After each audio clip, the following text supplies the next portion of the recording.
अब देखो, ये वाला क्वेश्चन में मेरे को बोला गया है 4 cells each of EMF 1.5 volt and external resistance 2 ohm are connected in parallel. याद रख लेना, अगर हम लोग किसी भी रजिस्टर्स को पैरेलल में कनेक्ट करते हैं तब केस अलग हो जाता है, बट अगर हम लोग 3 या फिर 4 सेल्स को पैरेलल में कनेक्ट करते हैं तब केस अलग हो जाता है। पैरेलल में हमेशा वोल्टेज जो होता है वो हो जाता है सेम। अब पिछले वाले क्वेश्चन में तुम लोग देखे थे कि यहाँ पे 12 सेल्स एक साथ सीरीज में कनेक्टेड है, तब जाके इसका जो वोल्टेज था मल्टीप्लाई करके निकाला गया था। 12 सेल्स था, 12 इंटू हर एक सेल का जो ईएमएफ था 1.5 था, तो हम लोग 18 निकाले थे। इस केस में अगर ईएमएफ हर एक सेल का 1.5 दिया हुआ, 1.5 1.5 और 1.5, तो यहाँ पे लोग गलती क्या करेंगे, 1 डिवाइडेड 1.5 प्लस 1.5 प्लस 1.5 प्लस 1.5 कर देंगे, जो कि गलत है।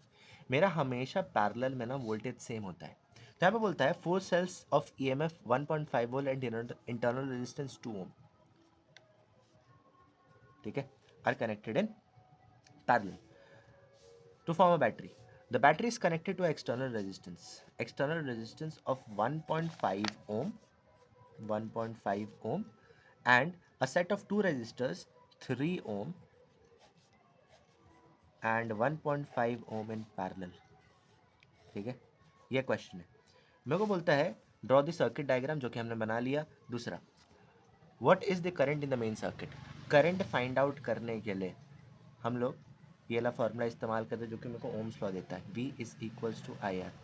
अब जब यहाँ पे ईएमएफ का बात हो रहा है तो मेरा वी ई में बदल जाता है, जो कि एक तरह का वोल्टेज ही है जब मेरा बैटरी कनेक्टेड नहीं होता किसी भी एक्सटर्नल सर्किट से, जिसको हम लोग ईएमएफ बोलते हैं। आई ही रह जाएगा।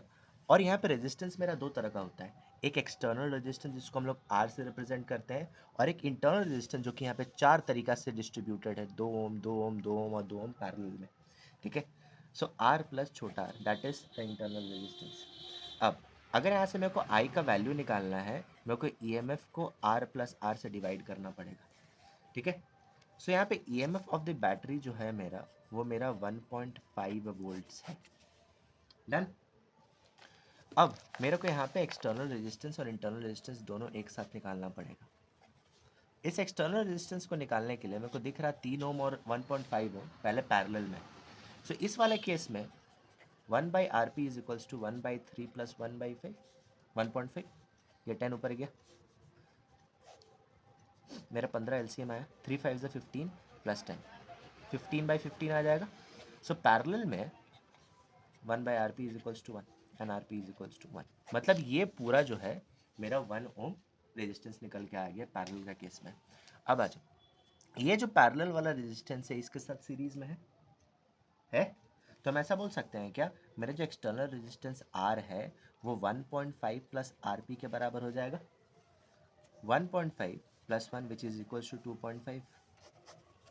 हो गया ना, ये तो मेरा हो गया एक्सटर्नल रेजिस्टेंस। अगर इंटरनल रेजिस्टेंस निकालना, जो कि छोटा आर है, मेरा यहाँ पे 4 तरह का इंटरनल रेजिस्टेंस टोटल कनेक्टेड है पैरेलल में।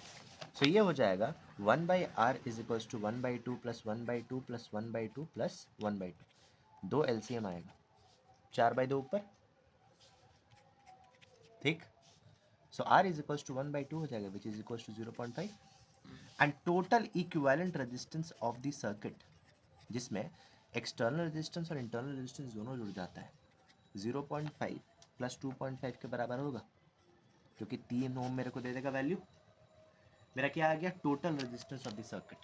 अब इस फॉर्मूला के हिसाब से मेरे को बोलता है कि ईएमएफ को आर प्लस आर का वैल्यू से डिवाइड करो तो एक्सटर्नल करंट तुमको निकल जाएगा, या फिर total current flowing in the circuit निकल जाना चाहिए।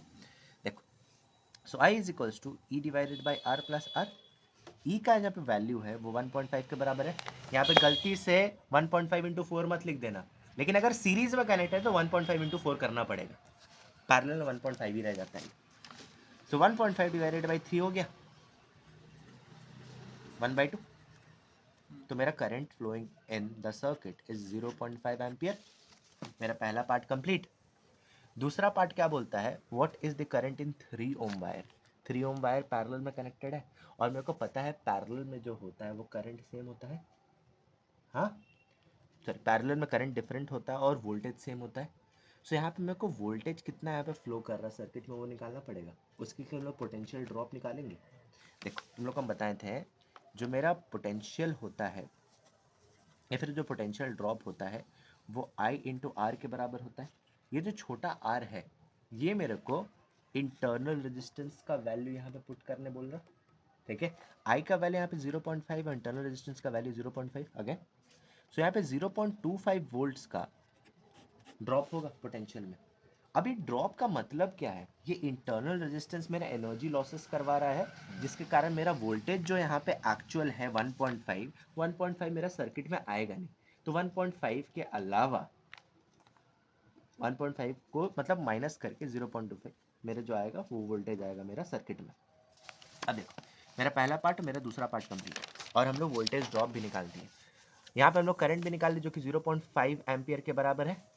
ठीक है, उसके बाद बोलता है potential difference across the parallel circuit which is V is equals to I into R P. I का वैल्यू यहाँ पे 0.5 है।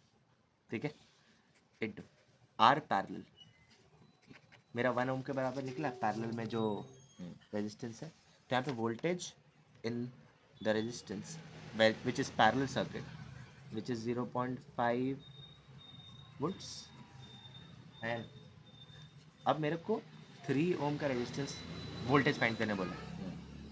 सो इस केस में current I is equals to V divided by R. 0.5 मेरा वोल्टेज है, इस पे मेरा वोल्ट फ्लो कर रहा है और वोल्टेज सेम होता है मेरा पैरेलल का केसेस में।